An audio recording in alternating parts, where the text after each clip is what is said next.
Welcome once again to our commerce classroom. In this session, we will discuss about offer and acceptance. All of you know that an agreement enforceable by law is a contract. An agreement enforceable by law is a contract. An agreement is actually an offer and its acceptance. Agreement is equal to offer plus acceptance. Firstly, we discuss about offer. It is otherwise known as proposal. According to section 2, subsection A of the Indian Contract Act 1872 defines a proposal as follows. When one person signifies to another his willingness to do or to abstain from doing anything with a view to obtain the assent of that other to such act or abstinence, he is said to make a proposal. I repeat, when one person signifies to another his willingness to do or to abstain from doing anything with a view to obtain the assent of that other to such act or abstinence, he is said to make a proposal. In an offer or proposal, we have two parties, promiser and promisee. The person making the proposal is called promiser or offerer. The person to whom the proposal is made is called the promisee or offeree. For example, X says to Y, I want to sell my house to you for rupees 50 lakh. Here, to sell house is an offer or proposal. X, who has made the offer, is called promiser or offerer. Y, to whom the offer has been made, is called offeree or promisee. Then we discuss about what are the essential characteristics of a valid offer. Essential characteristics of a valid offer. First characteristic is this: the offer must be capable of creating legal relations. An offer must intended to create legal relationship among the parties. A social invitation, even if accepted, doesn't create legal relationship because it is not so intended. Social invitation. If you invite your friend for a dinner, it is a social invitation. Here, you have no intention to create legal relationship. So, the essential element characteristic of a valid offer doesn't satisfied here. Second essential characteristic, the offer must be certain, definite and not vague. I repeat, the offer must be certain, definite and not vague. The terms of offer must be certain and unambiguous and not vague. If the terms of offer are vague, no contract can be entered into because it is not clear as to what exactly the parties intended to do. For example, A says to B, I will sell my car to you. In that case, A owns 3 different cars. The offer is not definite. Reason, which car A intended to sell to B is not mentioned there. So, that offer is not definite. It is vague. Then third essential characteristic, the offer must be communicated to the other party. The offer must be communicated to the other party. The offer must be communicated to the person to whom it is made. Thus, an offer accepted without its knowledge doesn't confer any legal rights on the acceptor. Two identical cross offers do not make a contract. Two identical cross offers do not make a contract. Then the fourth essential characteristic of a valid offer: the offer must be made with a view to obtaining the consent of the offeree. The offer must be made with a view to obtaining the consent of the offeree. If a person merely makes a statement without any intention to be bound by it, then it is not a valid offer. Merely making an enquiry doesn't constitute an offer. Then fifth characteristic: the offer must be distinguished from an answer to a question. The offer must be distinguished from an answer to a question. The terms of an offer should be clear so that there is no confusion whether it is a valid offer or an answer to a question. An answer to a question cannot be taken as an offer. An answer to a question cannot be taken as an offer. Then, sixth characteristic: invitation to an offer is not an offer. Invitation to an offer is not an offer. Price list, catalogs, display of goods in a show window, then tenders, advertisements, prospectus of a company, and auctioneer's request for bids, etc. are instances of invitation to offer. In case of an invitation for an offer, there is no intention on the part of the person sending out the invitation to obtain the assent of the other persons to such an invitation. Then seventh characteristic: special conditions attached to an offer must also be communicated. Seventh essential characteristic: special conditions attached to an offer must also be communicated. In such cases, the rule is that the party shall not be bound by conditions unless conditions printed are properly communicated. Then, eighth characteristic of a valid offer: the offer may be positive or negative. An offer may be positive or negative. An offer to do something is positive offer, and an offer not to do something is a negative offer. Ninth characteristic of a valid offer: the offer may be express or implied. The offer may be express or implied. An offer which is expressed by words, written or spoken, is called an express offer. The offer which is inferred from the conduct, it is called an implied offer. Then the tenth characteristic of a valid offer is: the offer may be specific or general. When an offer is addressed to a specific individual or group of individuals, we call it a specific offer. When an offer is addressed to an unascertained body of individuals or to the public at large, it is said to be a general offer.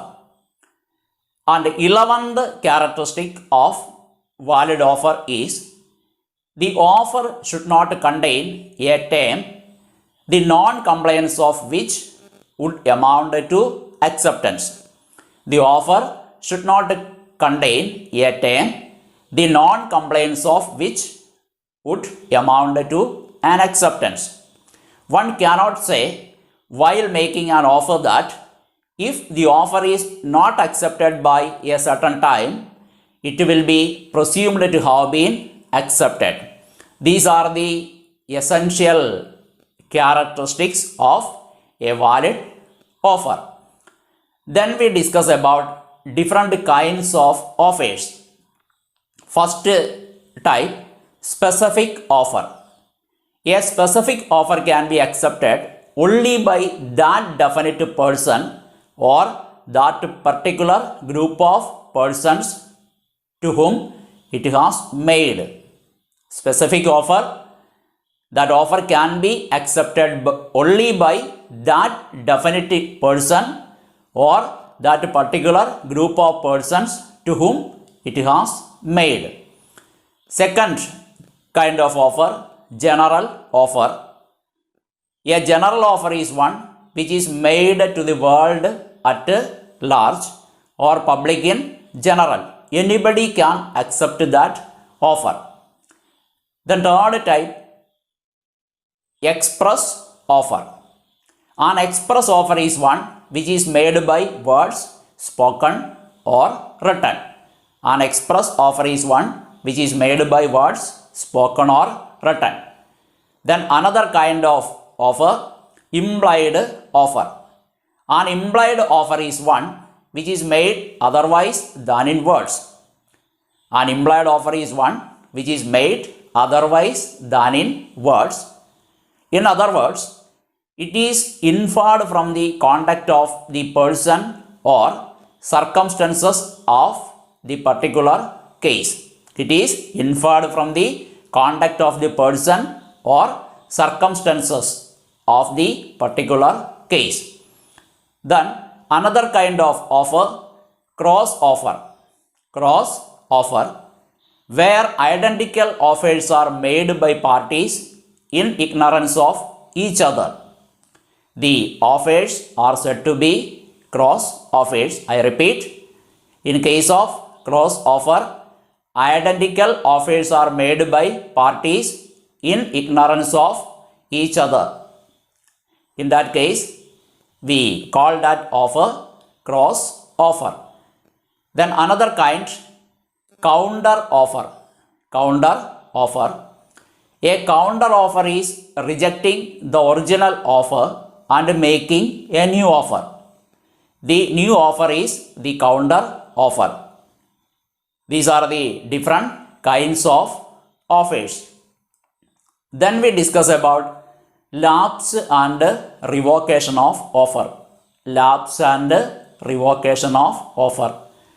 An offer lapses and becomes invalid. Invalid here means comes to an end in the following circumstances. An offer lapses and becomes invalid in the following circumstances. First case, an offer lapses after a stipulated or reasonable time. An offer lapses after a stipulated or reasonable time. An offer lapses if acceptance is not communicated within the time prescribed in the offer, or if no time is prescribed within a reasonable time.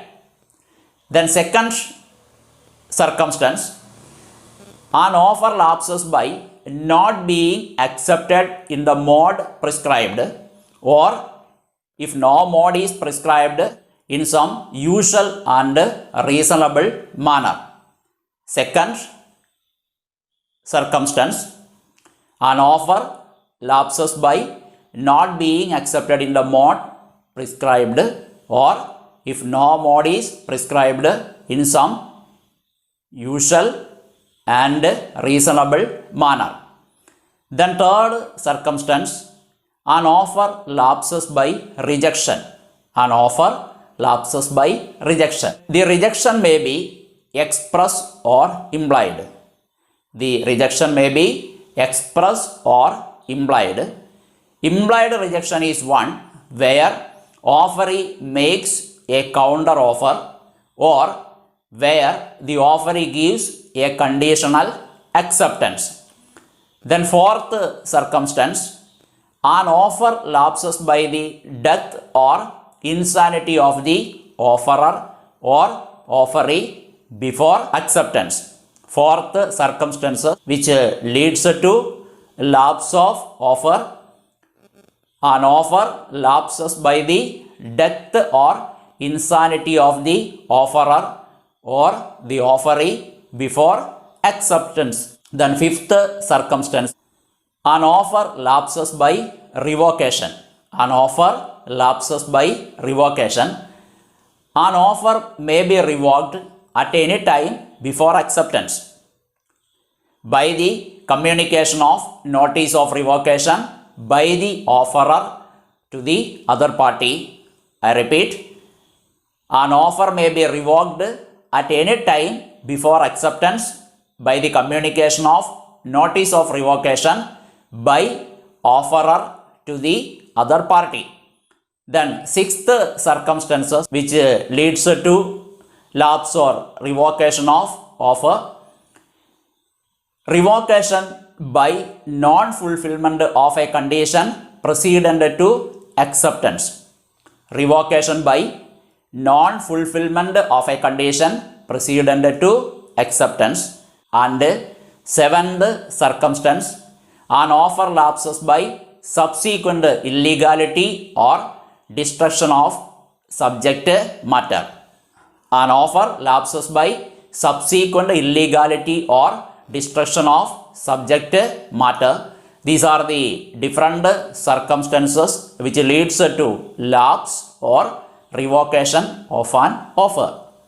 Then we discuss about the acceptance. The acceptance. An acceptance is the manifestation by the offeree of his willingness to be bound by the terms of the offer. I repeat, an acceptance is the manifestation by the offeree of his willingness to be bound by the terms of the offer. According to section 2, subsection B of Indian Contract Act, acceptance is defined in such a way: when a person to whom an offer is made signifies his assent thereto, the proposal is said to be accepted. The proposal, when accepted, becomes a promise. I repeat, according to section 2, subsection B of the Act, when a person to whom the offer is made signifies his assent thereto, the proposal is said to be accepted. A proposal, when accepted, become a promise. For example, X offers to sell his house to Y for rupees 50 lakh. Y agrees to buy the house for rupees 50 lakh. Y's act is an acceptance of X's offer. Then we discuss about legal rules regarding a valid acceptance. Legal rules regarding a valid acceptance. First rule is this: acceptance must be given only by the person to whom the offer is made. Acceptance must be given only by the person to whom the offer is made. Second rule, acceptance must be absolute and unqualified. Acceptance must be absolute and unqualified. Third legal rule regarding a valid acceptance is this: acceptance must be expressed in some usual and reasonable manner, unless the proposal prescribes the manner in which it is to be accepted. I repeat, acceptance must be expressed in some usual and reasonable manner, unless the proposal prescribes the manner in which it is to be accepted. Then fourth legal rule, acceptance must be communicated by the acceptor. Acceptance must be communicated by the acceptor. And fifth legal rule regarding valid acceptance is this: acceptance must be given within a reasonable time and before the offer lapses or it is revoked. Acceptance must be given within a reasonable time and before the offer lapses or it is revoked. Sixth rule is this: acceptance must succeed the offer. Acceptance must succeed the offer. And seventh legal rule regarding a valid acceptance is this: rejected offers can be accepted only if it is renewed. Rejected offers can be accepted only if it is renewed. These are the legal rules regarding a valid acceptance. Then we discuss about when communication is complete. When communication is complete. Communication of offer. Communication of an offer is complete when it comes to the knowledge of the person to whom it is made. In case of communication of offer, communication of offer is complete when it comes to the knowledge of the person to whom it is made. Then, in case of communication of acceptance, communication of acceptance is complete as against the proposer when it is put in the course of transmission to him so as to be out of the power of the acceptor to withdraw the same. As against the proposer when it is put in the course of transmission to him so as to be out of the power of the acceptor to withdraw the same.